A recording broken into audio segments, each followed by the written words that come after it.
The child awakens in the dark. It is not night, it is soot. The window exists, but no light comes through. Outside, a black cloud covers everything, always. The smell is sulfur, burned coal, something chemical that burns the lungs. She is 7 years old. In 15 minutes, she will be descending a vertical tunnel only 60 centimeters wide, 300 meters down, in absolute darkness, alone, pulling a coal cart chained to her body. She will do this for 14 hours, and tomorrow she will do it again. There is no school waiting for her. There is no childhood. Only the shaft, the cart, the darkness, and the certainty that if she stops, her family does not eat. This child is not the exception. She is the rule. And the world that put her there believed it was building paradise. Welcome to the birth of urban hell. Welcome to the Industrial Revolution.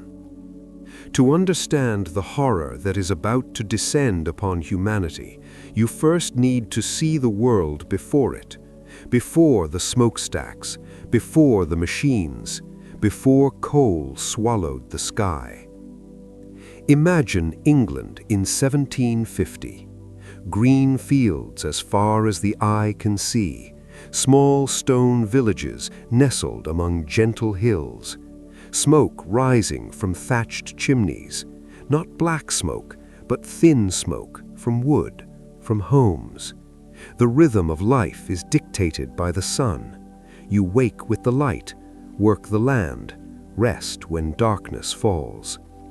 People live where they were born. They know everyone by name. The seasons dictate everything: planting, harvest, rest. Life is hard, yes. There is hunger, yes. Disease, yes. But there is also community, tradition, roots. The loom is in the home. The wife spins. The husband weaves. The children help. It is slow, artisanal, human. A piece of cloth takes days, but it is made by hands you know. Cities exist, but they are small. London has perhaps 700,000 souls. Manchester is a market town, Birmingham a dot on the map. Power comes from muscle, human, horse, ox, a water wheel perhaps, wind if fortune allows. The world is balanced, stable, slow, and it is about to be torn apart. The transformation does not begin with a scream, it begins with a dull sound, thump, thump, thump. It is 1712. A man named Thomas Newcomen has built something strange, a steam-powered machine that pumps water out of coal mines. It is crude, inefficient, it devours coal like a starving beast, but it works. And for the first time in human history, power does not come from muscle or wind, it comes from within the earth. Coal, heat, steam, pressure, power. Decades pass. The machine is forgotten. Then, in 1769, a man named James Watt improves it. He creates a steam engine that does not just pump water, it can turn wheels, move gears, power looms, drive hammers. It can do the work of 100 men, of 1,000 men, and it never gets tired, never sleeps, never stops. Entrepreneurs look at this machine and see gold. Workers look at it and see the end. Both are right. The first industry to be devoured is textiles. For centuries, making cloth was an intimate process. You planted the cotton, harvested it, cleaned it by hand, spun the thread, wove the fabric. Each step took time, skill, patience. Then comes the mechanical loom, a machine the size of a room that weaves cloth 1,000 times faster than human hands, and it needs someone to operate it. Not an artisan, anyone will do. a child will do. Suddenly, cloth that took a week now takes an hour. The price collapses, demand explodes, and a terrible question arises. Where do you put these machines? The answer is simple: near coal, near water, near where it is cheap to transport goods. And so factories are born. Huge red brick buildings, narrow windows, low ceilings. Inside, dozens of machines roaring, grinding, hammering in deafening unison. The air is full of cotton fibers, dust, oil, and people. Hundreds of them, children, women, men, side by side. You cannot hear anything but the machines. The clock on the wall dictates everything now. Not the sun, not the seasons. The clock. Factories do not go to people. People come to factories, and they come by the thousands, by the millions. Imagine this. You are a peasant. Your family has worked the same land for generations. But now enclosures are happening. Landowners are expelling small farmers, consolidating fields to raise sheep. Wool is profitable. You lose the land. You lose the house. You have 3 children. And you hear that in Manchester, in Birmingham, in Leeds, there is work. Work in factories. They pay in cash. It's not much, but it's something. So you walk, days, weeks, dragging everything you own, and when you arrive, you see hell. Manchester, 1830. 20 years ago, it was a village. Now it is a nightmare. The population exploded, 300,000, 400,000. No one knows for sure. They arrive too fast to count. There is no planning. There is no infrastructure. There is no government that cares.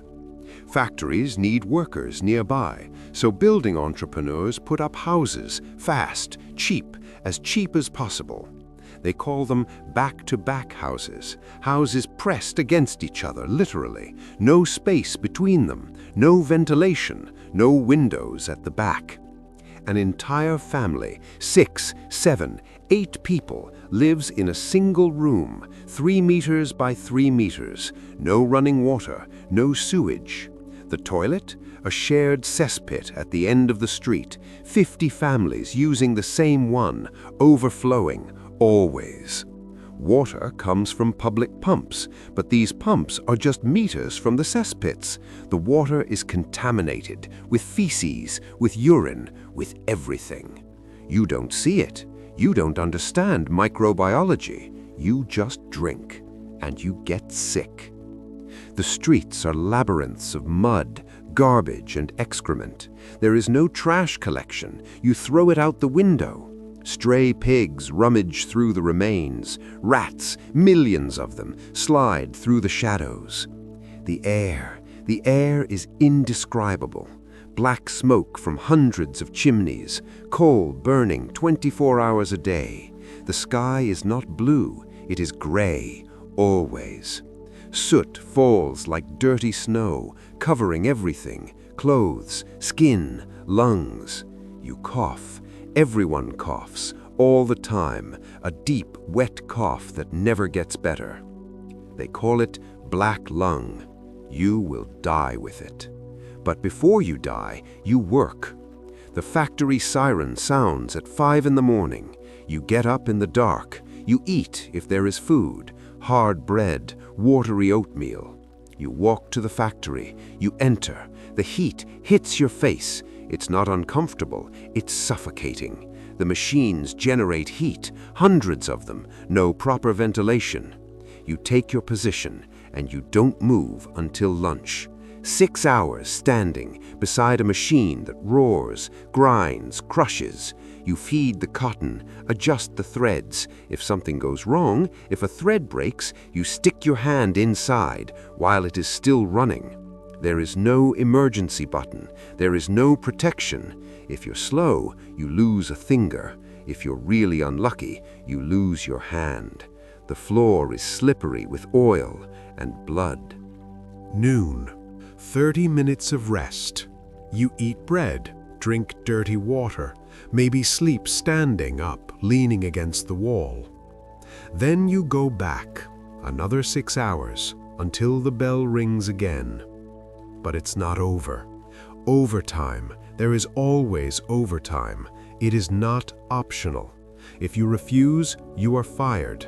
There are 50 people at the door waiting for your place. So you stay. 14 hours, 16, sometimes 18. When you finally leave, it is dark again. You stagger home, eat, collapse. And tomorrow, you do it all again. 6 days a week, 52 weeks a year.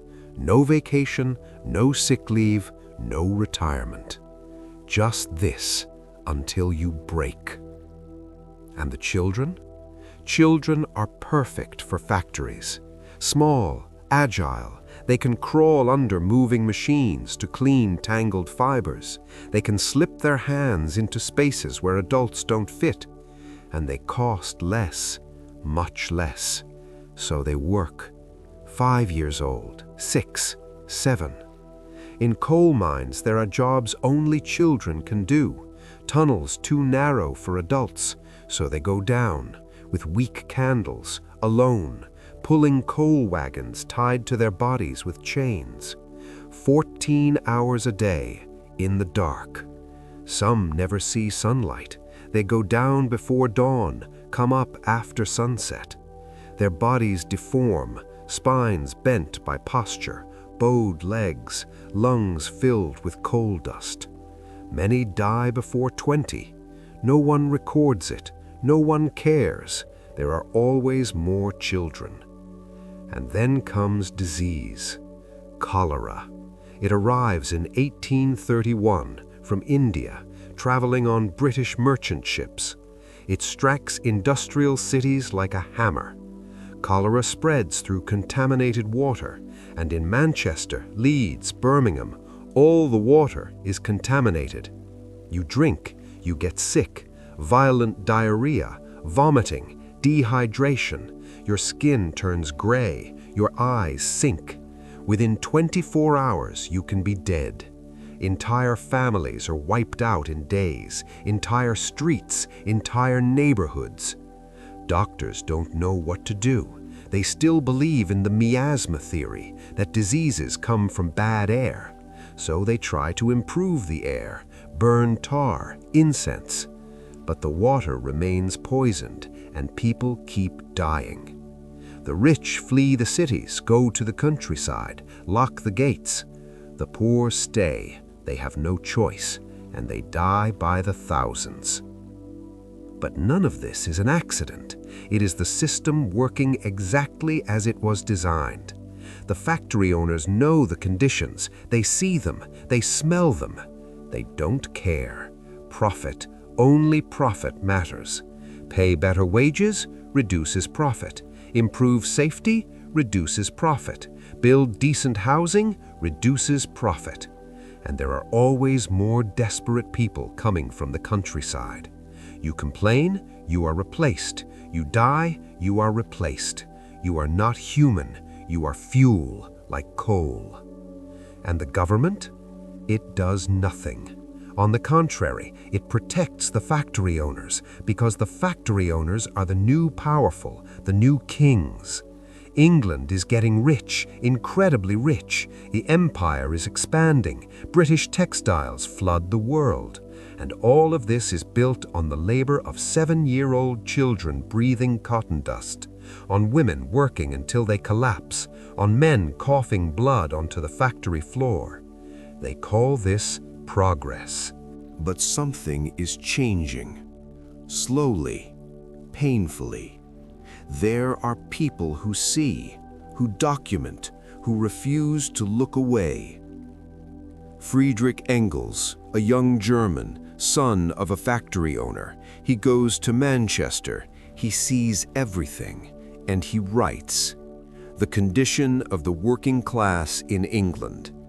He describes the streets, the houses, the children, the water, the death, not as statistics, as testimony, as accusation. Charles Dickens, writer, grew up poor, worked in a factory as a child, writes Oliver Twist, Hard Times, David Copperfield. He puts the horror on the page where everyone can read it. Reformers begin to push, journalists investigate, doctors testify, and finally, slowly, laws begin to change. 1833 Factory Act prohibits children under 9 from working in textiles, limits older children to 12 hours a day. 12 hours for 9-year-old children, and they call this a victory because before there was no limit at all. 1834 Mines Act prohibits women and boys under 10 from working underground. 10 years old. It is a beginning, a tiny, bloody, late beginning, but it is something. Decades pass. Cities keep growing, more factories, more chimneys, more smoke. But now, slowly, there is sewage, not everywhere, but in some places.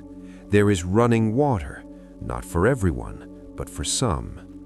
There are schools, not for everyone, but for some. There are labor laws, not enough, but some.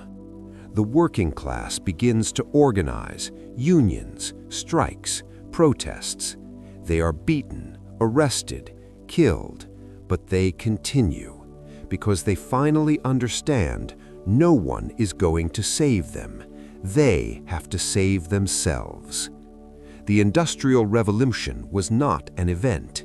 It was a violation. It took millions of people who lived according to natural rhythms, sun, seasons, community, and threw them into machines, literally, figuratively. It turned human beings into cogs, children into tools, cities into tumors, and called it progress. And it was, technically. Productivity exploded, wealth exploded, British power exploded, but the cost? The cost was paid in small bodies in coal tunnels, in lungs filled with cotton, in entire families dying of cholera in windowless rooms, in generations that never knew childhood, never knew safety, never knew dignity. Today, we look back and see advancement, trains, steam engines, cheap textiles, globalization, and we see. But there is another story there, a story about what happens when profit is the only God, when human beings are resources, when economic growth matters more than anything else. That story is not over. Look around. Sweatshops in Southeast Asia, children sewing clothes for pennies, cobalt mines in the Congo, children digging so you can have a cell phone, modern warehouses, workers timed to the second, no breaks, no dignity. Machines have changed. The smoke is invisible now, carbon dioxide, not soot. But the logic?